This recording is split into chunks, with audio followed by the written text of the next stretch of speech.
Hello friends, Sairam అండి. ఇవాళ మనం ఇంకొక మంచి రెసిపీ ఎలా చేయాలో చూద్దామండి. స్టవ్ వెలిగించి మూకుడు పెట్టి కొన్ని మెంతులు వేసుకోండి. ఆయిల్ వేసి 5-6 చెంచాలు ఆయిల్ వేసుకుని తర్వాత శనగపప్పు, మినప్పప్పు, ఆవాలు, జీలకర్ర ఇవన్నీ కూడా దోరగా వేయించుకోవాలండి. ఇవి వేగుతున్నప్పుడు ఒక 7-8 వెల్లుల్లిపాయలు కూడా వేసుకోండి. మనం వండబోయే ఈ కూర వెల్లుల్లిపాయలు వేస్తే చాలా టేస్టీగా ఉంటుందండి. సన్నంగా తరుక్కున్న ఆనియన్, మీకు మా కూర ఏంటో అర్థమైపోయి ఉంటుంది. ములక్కాడ ఉల్లిపాయ కూర అండి. ఇది ఇష్టంగా పిల్లలు పెద్దలు అందరూ కూడా తింటారు. ఇప్పుడు అందులో ములక్కాడలు బాగా దొరుకుతాయి కదండి. ఈ సీజన్లో ములక్కాడలతో ఊరగాయ పెట్టుకుంటారు. సన్నంగా తరిగిన ఆనియను, కరివేపాకు, పచ్చిమిరపకాయలు తాలింపులో వేసుకొని పైకి కిందకి దోరగా వేగేలాగా మాడిపోకుండా వేయించుకోవాలండి. అందరిలోనే ఎక్కువ ఇష్టంగా తింటారని నేను అనుకుంటున్నాను. మా ఇంట్లో అయితే అందరూ ఇష్టంగా తింటారు. ఈ టైంలో ఒక స్పూన్ సాల్ట్ వేసుకోండి, కొద్దిగా పసుపు వేసుకోండి.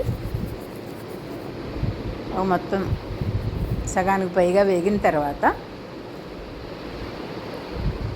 ఒక 2 ములక్కాళ్ళు కట్ చేసి పక్కన పెట్టుకోవాలండి. పెట్టుకున్న ములక్కాళ్ళు కూడా వేసేసుకోవాలి.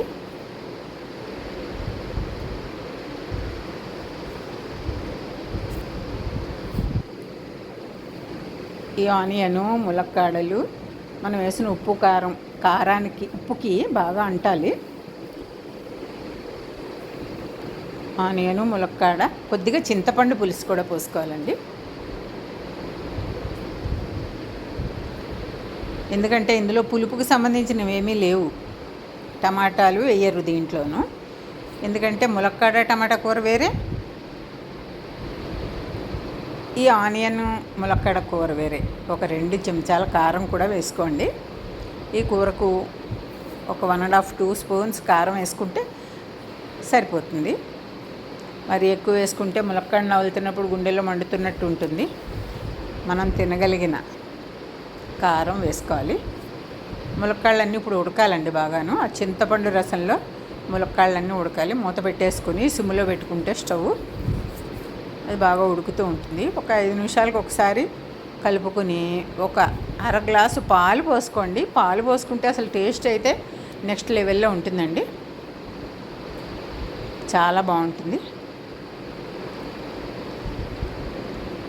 కొత్తిమీర ఫ్లేవర్ అయితే అందరికీ ఇష్టమే కదండి. అసలు ములక్కాయ టమాటా కూరకి ఈ కొత్తిమీర, కొంచెం గరం మసాలా, ఎవరిస్ట్ వాళ్ళ గరం మసాలా నా దగ్గర ఉంది. ఏదైనా గరం మసాలా ఎంత వేసుకొని ఒక 1/2 స్పూన్ వేసుకోండి ఆ కూరకి. అంతకన్నా ఎక్కువ వేసుకుంటే మళ్ళీ బాగుండదు. ఇది చపాతీల్లోకి, పూరీల్లోకి, అన్నంలోకి, అన్నింట్లోకి కూడా చాలా టేస్ట్గా ఉంటుందండి. ఈ ములక్కాళ్ళు ఉడికాయో లేదో ఒక్కసారి చెక్ చేసుకొని